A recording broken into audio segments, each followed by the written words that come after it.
pick up with inductive propositions, and what we're going to talk about now is using these propositions in proofs, particularly doing things like inversion on them and induction on them. So we can do the same kinds of things as we did with induction on numbers or inversion on lists and those sorts of things. So the tactics that we've used before, like destruct and inversion and induction, translate across into this stuff just naturally, but it takes a little bit of thinking about what to do.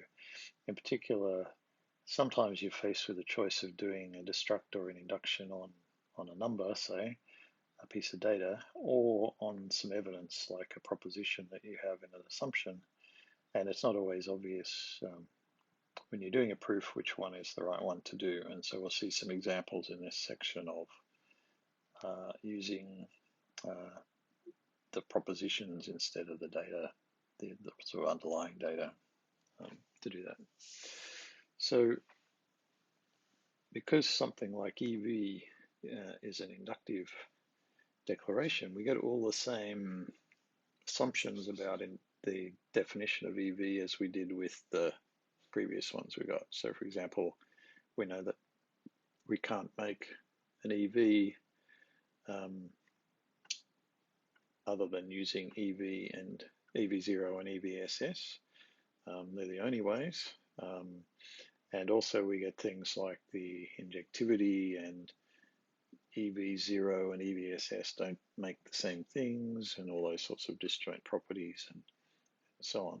So in particular, if we already know an EV property, like EVN, we know, because there are no other ways to make it, it must have been made in one of these two ways here. So either it was an instance of EV0 and then therefore we know that N is 0, or it's an instance of EVS applied to some things and we know that N has a relationship with the number that's used in the EVSS. And all of this comes from the declaration of the EV inductive proposition, right? In the same way that we get various, if we have a list, we know it's either nil or it's the cons of something to another list and so on. This is exactly the same sort of situation as that.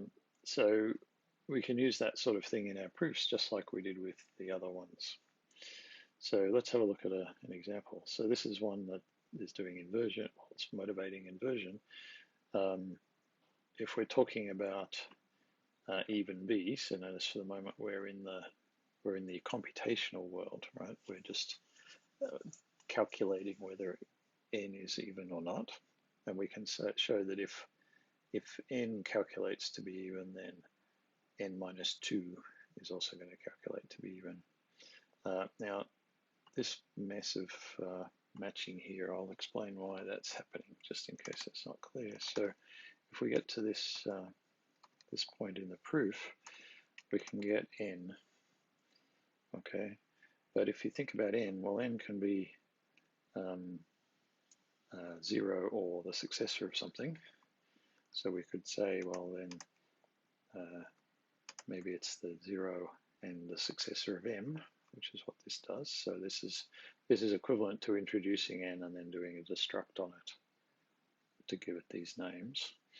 And what they're doing here is they're doing a nested one. So they're basically saying, well, this m in here has the same properties. So it could be 0 or the successor of something else, which they're calling n prime. So what this is doing is sort of doing a nested destruction, essentially. So it's destructing the top level n, and then in the second case where there's a nested natural number, it's destructing that one as well to get the one sort of 2 levels down. And the reason they want to do this is that you can see from these cases, they really want to do the 0 case, the 1 case, and then all the other cases. So they want to sort of get to three cases, and this is an easy way to do that. Again, if you don't want to do that sort of nested introduction and destruction at the same time, you can always do it using introductions and destructions that are independent. Just you have to write down a lot more stuff. So if we do this now, you see how we get the 3 cases instead of just 2. So we get the 0 case, the 1 case, and the SS something case. So if we have a look at this in this case, we get the, so this basically, so they're just saying, well, reflexivity, which is not really. If we do a simplification, all these even B's simplify down to trues, basically. And reflexivity is able to show this is obviously true. So we can just do that. Now this case, you notice that there's an assumption here, which is that even B1 is true, which we hope was not the case, right? The function even B shouldn't return true for 1. And so we can, one way of doing this is to say, we'll simplify, do it first, simple first, and you'll see now we get a false equals true here. So when we introduce it, we can invert it, and that's definitely, we know false and true are not the same constructors, so that can't happen. They're skipping a couple of steps there by doing the intros, and then the inversion on H will simplify first, so they can do that all in one step. And then the recursive, well, the other case is to say, well, if we simplify now, that all goes away as well, right? Because even B knows what to do with things with 2 S's on them. Okay. So this is all about even B. So the next proof is basically about the same thing, but with EV instead of the function even B, we've got the inductive property EV, but we're expressing essentially the same numeric property. So if we do the same intros and things, right, notice that we don't get, well, notice that we're going to get 3 cases again, just like before, and the 0 case is easy because we can, we essentially get a simplification of the pred, so we get EV0 implies EV0. They're doing a sort of funny thing here because when we get to this point, we can prove this in 2 ways. We can say, well, we're assuming EV0, so we can obviously get EV0, but we already know EV0 because it's the underlying base case of the EV type. So when they intros here, they introduce with an underscore, which means it doesn't actually get intros, it just gets removed. It's a wildcard. So then we can prove that with EV underscore 0. So here we are in the 1 case. And now if we simplify, this doesn't look great, right? So it's saying if we know 1 is even, then we have to show that 0 is even. But there's nothing where we can really do this, right? Because the EV1 is going to be a contradiction, right? So the issue is that we've got nothing to go on in this case, right? So what we're going to have to do is reason not so much about n, which is what we're doing here, but reason about the EVs and the way that EVs might have come about. Okay. So that's where inversion is going to come in handy. So if we redo this proof, we start this proof again, we can introduce the 2 assumptions, the n and the fact that that n is even. Okay, but instead of doing the inversion on n or destructing n or whatever, we'll do inversion on e. Remember, e is inductively defined as well. So the inversion tactic knows that this EVN must have been made either with EV0 or EVSS. So we get 2 cases out of this. And the naming is going to assign the names to the pieces of the inductive case. Okay, and so things go more smoothly now because we can just simply, now we're in this case where we know that n is 0, right? And so we can simplify, and that gives us a 0 case when we take the predecessor. Remember, the predecessor of 0 is always 0 in this case. And then in the other case, we can simplify, and that the preds cancel out the S's basically. So we got a EVN prime, and we already have evidence for that. That was one of our assumptions that the inversion gave us, right? Because that's coming from the inductive definition of EVSS, right? So we can just use that. Okay, so that's kind of the general idea. There's nothing, in some sense, there's nothing new going on here because all we're doing is doing inversion on an inductively defined structure. Just happens that in this case, the structure is these propositions of the EVs instead of numbers that are defined inductively as well. Now, as I say here, in this case, you could actually get away with destruct because destruct is sort of a simpler version of inversion in some sense.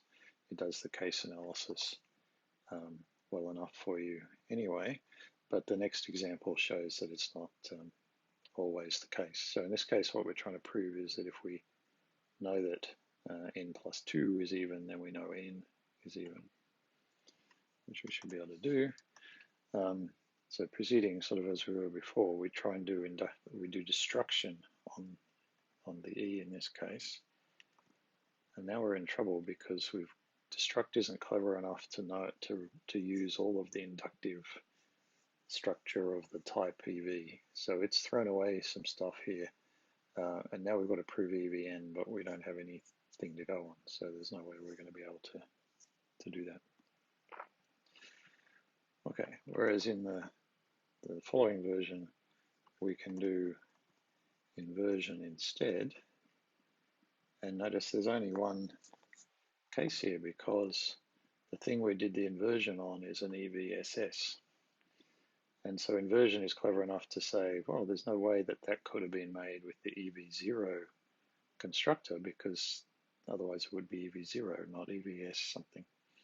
So it's thrown away that first case. It's only given us the second. So the first case gave us trouble up here because destruct didn't know to throw that case away.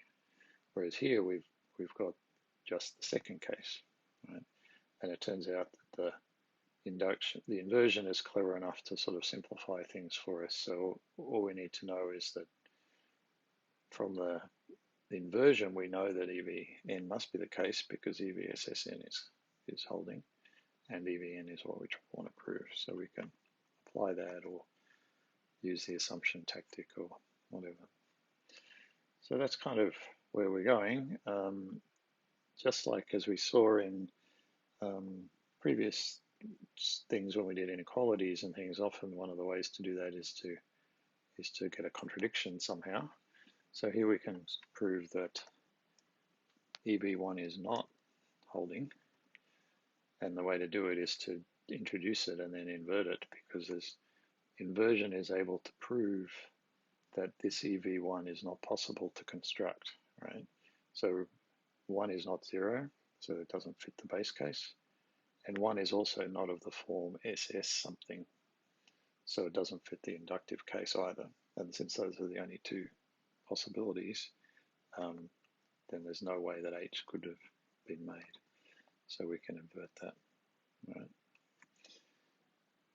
Okay, so I think these proofs are worthwhile to do. They're proved in a very similar sort of way to what we've just been looking at. So this is just saying, if we know that n plus 4 is even, then we know n is even. So you can prove it similarly to the one above with the n plus 2.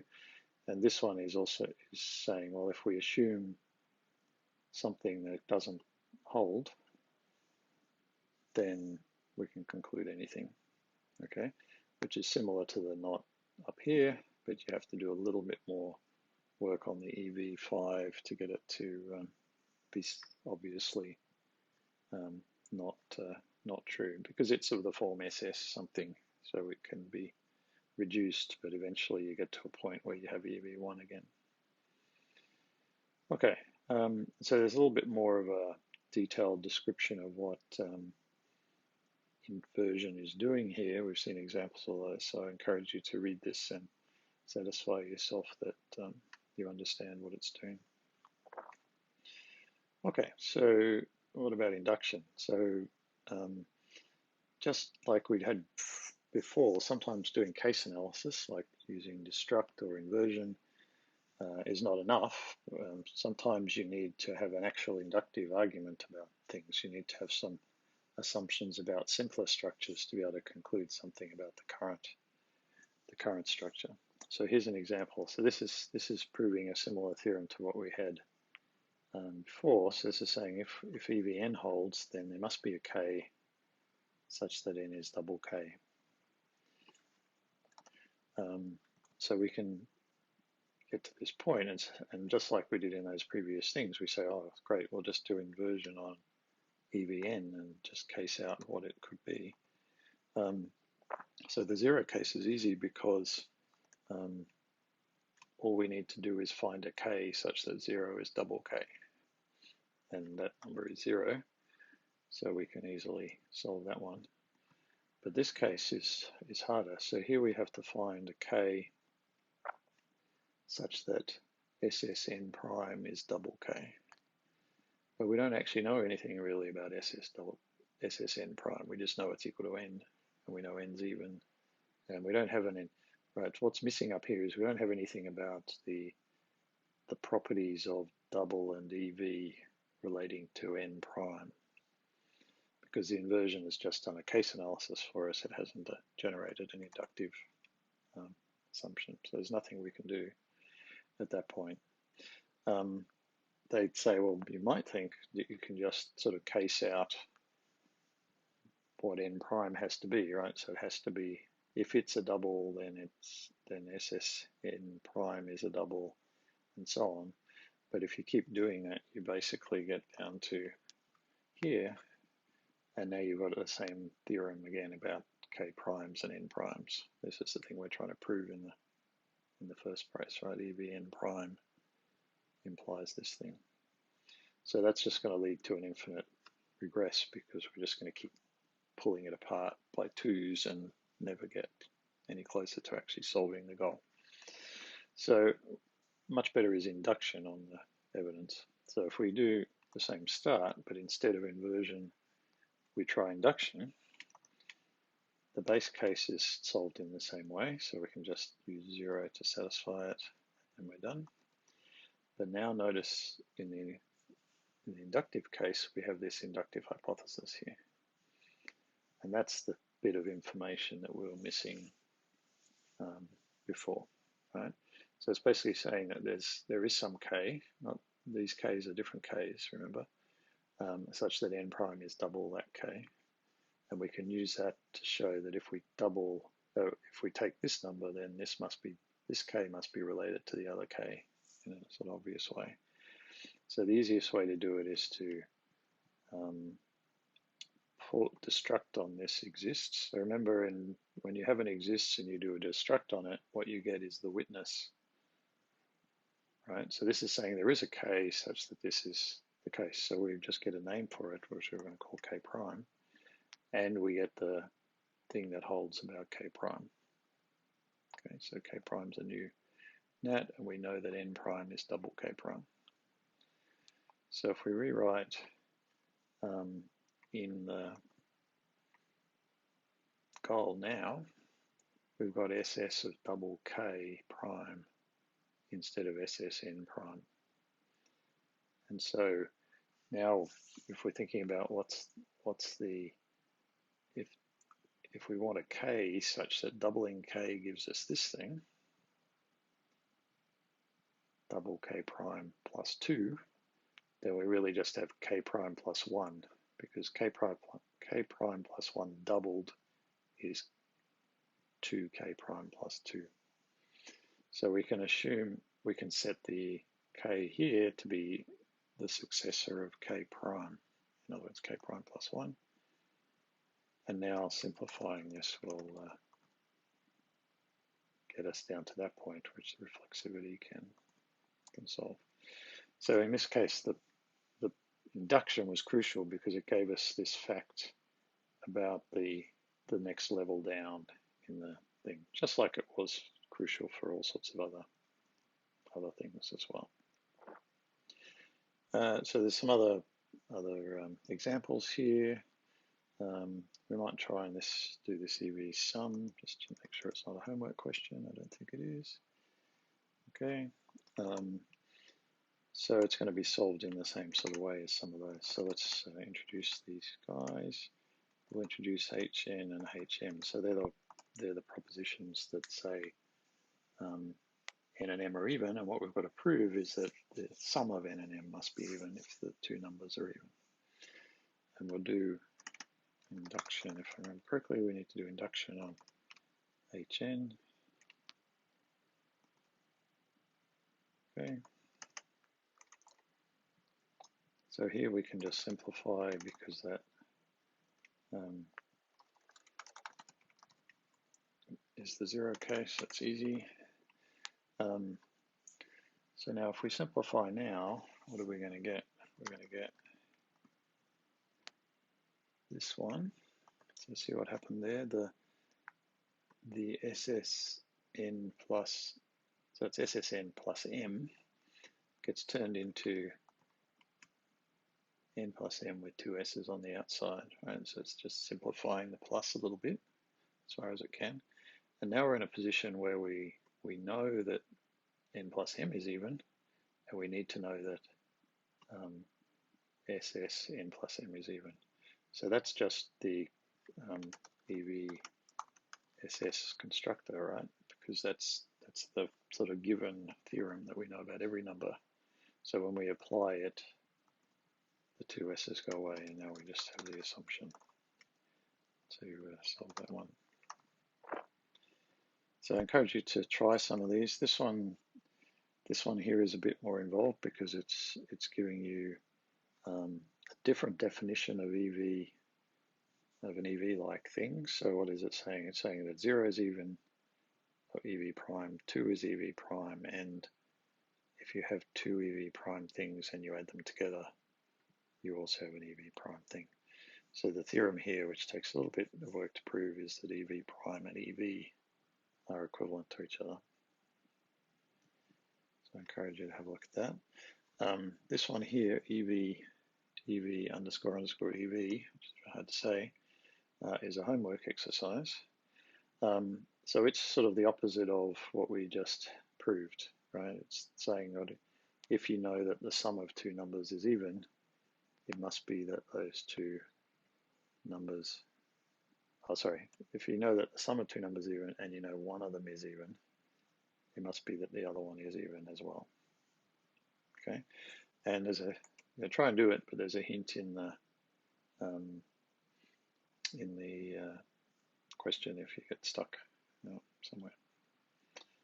And I'll let you have a look at this one as well. This is basically saying you can sort of add arbitrary, take this thing and add arbitrary things to those numbers, and you still have even things.